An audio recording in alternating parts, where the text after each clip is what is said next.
Hello, welcome to byte buddy. ఈరోజు ఎక్సెల్లో employee టేబుల్కి సంబంధించిన ఆ డీటెయిల్స్ ఎలా క్యాల్కులేట్ చేయాలి అండ్ మనం ఏ ఫార్ములాస్ యూజ్ చేయాలి, అసలు ఆ బేసిక్ శాలరీ నుంచి DA, HRA and PF tax ఎలా క్యాల్కులేట్ చేయాలి, గ్రాస్ పే అంటే ఏంటి, నెట్ పే అంటే ఏంటి, సో ఇవన్నీ మనం తెలుసుకుందాం ఎంప్లాయ్ టేబుల్కి రిలేటెడ్. ఓకే, సో లాస్ట్ వీడియోస్లలో నేను టెక్స్ట్ని ఫార్మేట్ ఎలా చేయాలో చెప్పాను. అండ్ ఇదేంటి అంటే మనకు ఎంప్లాయ్ టేబుల్కి సంబంధించి.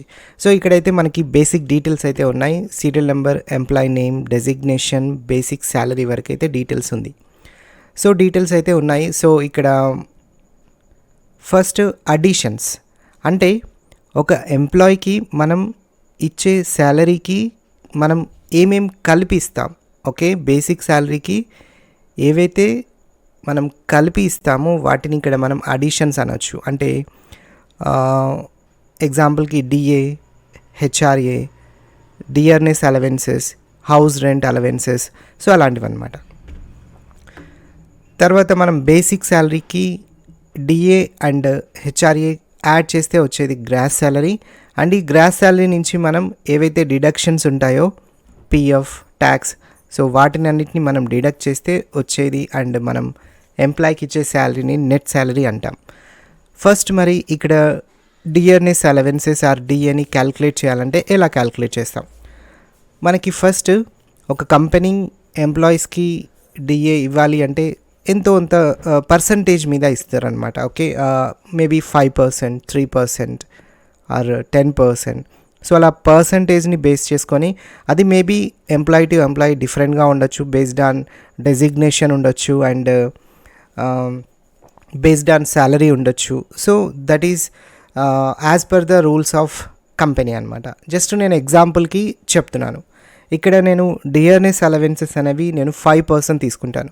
ఓకే, 5% అంటే 25,000 మీద 5%ని మనం ఎలా క్యాల్కులేట్ చేస్తాం? ఆ బేసిక్ కాన్సెప్ట్ని ఇక్కడ మనం ఒక ఫార్ములాలో రాయాలన్నమాట.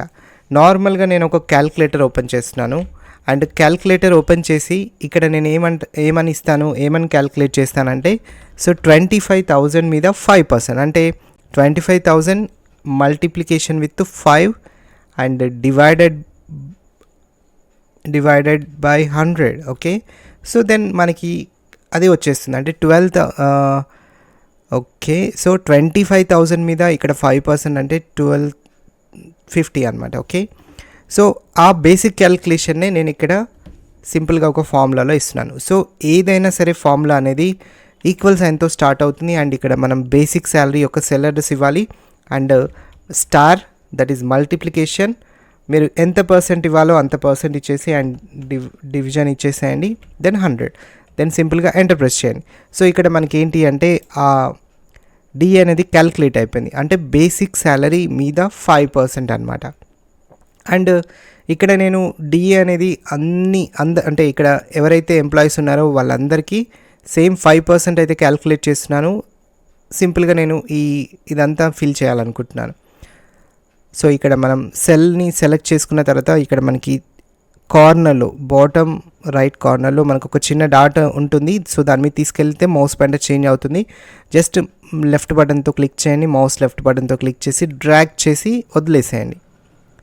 రైట్, సో అప్పుడు మనకి డిఏ అయితే అందరికీ క్యాల్కులేట్ అయిపోయింది. అంటే based on their basic salary మనం డిఏ అయితే క్యాల్కులేట్ చేసేసాం. And next HRA. So HRA for example ఇది కూడా మనం బేసిక్ శాలరీ మీదనే క్యాల్కులేట్ చేస్తాం, but maybe with different percentage, maybe the 3%. Okay, so 3 divided by 100. Okay, ఇలా నేను హెచ్ఆర్ఏ కూడా క్యాల్కులేట్ చేస్తున్నాను. సో ఇలా మనం ఎంత పర్సెంట్ ఇవ్వాలనుకుంటే అంత పర్సెంట్ అనేది ఇక్కడ మనం క్యాల్కులేట్ చేసేస్తాం. ఇక్కడ మీరు సెలెక్ట్ చేసుకోగానే ఇక్కడ పైన చూపిస్తుంది. ఓకే, మీరు ఆ సెల్లో ఏ ఫార్ములా యూస్ చేస్తారనేది ఇక్కడ మీకు క్లియర్గా చూపిస్తుంది అనమాట. And next gross salary. So gross salary అంటే ఏమని చెప్పాను, మనం ఏదైతే బేసిక్ శాలరీకి ఎంప్లాయ్ ఇస్తామో ఆ బేసిక్ శాలరీకి మనం డిఏని అండ్ ప్లస్ హెచ్ఆర్ఏని, సో ఇవన్నీ కలిపి ఒక ఎంప్లాయీకి మనం క్యాల్కులేట్ చేస్తే ఆ వచ్చే అమౌంట్ ఏదైతే ఉంటుందో so that is the gross salary. Okay, so basic salary plus DA plus HRA. So we will get gross salary. Okay, and ఇది కూడా నేను సింపుల్గా డ్రాగ్ చేసేస్తున్నాను. ఇలా నేను గ్రాస్ శాలరీ అందరికీ క్యాలిక్యులేట్ చేసేసాను. And coming to the deductions, so ఇక్కడ కూడా మనం డిడక్షన్స్ అనేవి బేసిక్ శాలరీ మీదనే క్యాలిక్యులేట్ చేసాం. అన్నీ మనం డిఏ కానీ హెచ్ఆర్ఏ కానీ పిఎఫ్ ట్యాక్స్ ఎనీథింగ్ మనం బేసిక్ శాలరీ మీదనే క్యాలిక్యులేట్ చేస్తాం. సో బేసిక్ శాలరీ యొక్క cell address that is D4 multiplication with maybe PF that is 8% అని ఇస్తున్నాను. సో ఎగ్జాక్ట్గా 8% అందరికి ఇస్తారంటే అలా ఉండదు, నేను చెప్పాను కదా. So based on situation. Okay, so ఇక్కడ నేను 8% క్యాలిక్యులేట్ చేసేసి అందరికీ నేను అప్లై చేసేస్తున్నా.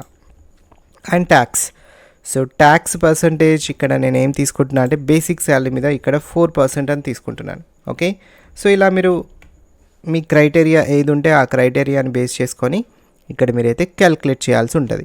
సో ఇక్కడ సింపుల్గా ఎంటర్ప్రైజ్ చేయగానే ఇక్కడ వచ్చేసింది చూడండి, ట్యాక్స్ అయితే వచ్చేసింది. అండ్ ఆ సెల్లో ఉన్న ఫామ్లని మిగతా సెల్స్కి కూడా నేను ఫిల్ చేస్తున్నాను. ఓకే, అండ్ ఇక్కడ మీరు అనుకోవచ్చు మరి ఇక్కడ బేసిక్ శాలరీ నేను 25,000 మీద ఇచ్చాను కదా, మరి ఇక్కడ బేసిక్ శాలరీ ఏముంటుంది. సో ఒకసారి ఈ సెల్ని సెలెక్ట్ చేసుకోండి. ఓకే, సెలెక్ట్ చేసుకోగానే ఇక్కడ మనకి చూపిస్తుంది D8 × 4/100. దట్ మీన్స్ ఇక్కడ D8 అంటే దట్ ఈస్ బేసిక్ శాలరీ 26,000 మీద ఆటోమేటిక్గా మనకి ఆ రిలేటెడ్ సెల్స్ అనేవి వచ్చేసాయి అనమాట. ఓకే, ఎప్పుడైతే మనం ఫిల్ చేస్తామో. అండ్ ఇక్కడ నెట్ శాలరీ ఎలా ఉంటుందంటే మనం ఇక్కడ బేసిక్ శాలరీ మీద మనం క్యాలిక్యులేట్ చేయదు. సో ఏదైతే గ్రాస్ శాలరీ ఉంటుందో ఆ గ్రాస్ శాలరీ నుంచి మనం పిఎఫ్ని ఆ తర్వాత ట్యాక్స్ని ఈ రెండింటిని తీసేస్తే ఏదైతే ఉంటుందో so that is the net salary. So ఇక్కడ మనం ఎంప్లాయీకి ఇచ్చే శాలరీ ఎంత అంటే 24,000 అనమాట. అంటే తన శాలరీకి అడిషన్స్ని అండ్ డిడక్షన్స్ని అన్నీ క్యాలిక్యులేట్ చేసిన తర్వాత మనం నెట్ శాలరీ అంటే మనం డైరెక్ట్గా ఎంప్లాయీకి మనం పే చేసే శాలరీ అనమాట. సో ఆ శాలరీస్ అనేవి ఇక్కడ మనం క్యాలిక్యులేట్ చేయొచ్చు. సో ఇలా మనం ఒక ఎంప్లాయీకి సంబంధించిన టేబుల్ని అయితే మనం తీసుకొని క్యాలిక్యులేషన్స్ అయితే చేయొచ్చు. అంటే అది based on company percentages. Okay, and based on designations కావచ్చు, బేస్డ్ ఆన్ బేసిక్ శాలరీ కావచ్చు. సో ఆ కంపెనీ వాళ్ళు అసలు ఒకవేళ అలవెన్సెస్ ఇవ్వకపోతే లేదంటే డిడక్షన్స్ ఉండకపోతే అక్కడ ఇవే డిడక్షన్స్ ఉంటాయి ఇవే అడిషన్స్ ఉంటాయని కాదు. సో ఇదొక సింపుల్ ఒక ఫార్మేట్ అనమాట. అంటే ఇలా మనం క్యాలిక్యులేషన్స్ అనేవి చేస్తాం బేసిక్ శాలరీ మీద, like DA HRA and PF కానీ ట్యాక్స్ కానీ ఇలా క్యాలిక్యులేట్ చేసేసి గ్రాస్ శాలరీ అండ్ ఫైనల్గా నెట్ శాలరీ అయితే క్యాలిక్యులేట్ అయితే చేస్తామన్నమాట. సో ఇది మనకి ఒక ఎంప్లాయీ టేబుల్కి సంబంధించి. అండ్ మీకైతే అర్థమైంది అనుకుంటున్నాను. అండ్ మీరు ఏ వాల్యూస్ అయినా తీసుకోండి, ఏ ఎంప్లాయీస్ డేటా అయినా తీసుకోండి, any designations and any basic salaries. So we can calculate according to the percentages. Okay, so అది మీరు డిఏ అయినా హెచ్ఆర్ అయినా అండ్ ఫైనల్గా నెట్ శాలరీ అయినా మీరు క్యాలిక్యులేట్ అయితే చేయొచ్చు. ఓకే, సో మీకైతే అర్థమైందని నేనైతే అనుకుంటున్నాను. And thank you for watching this video. Thank you.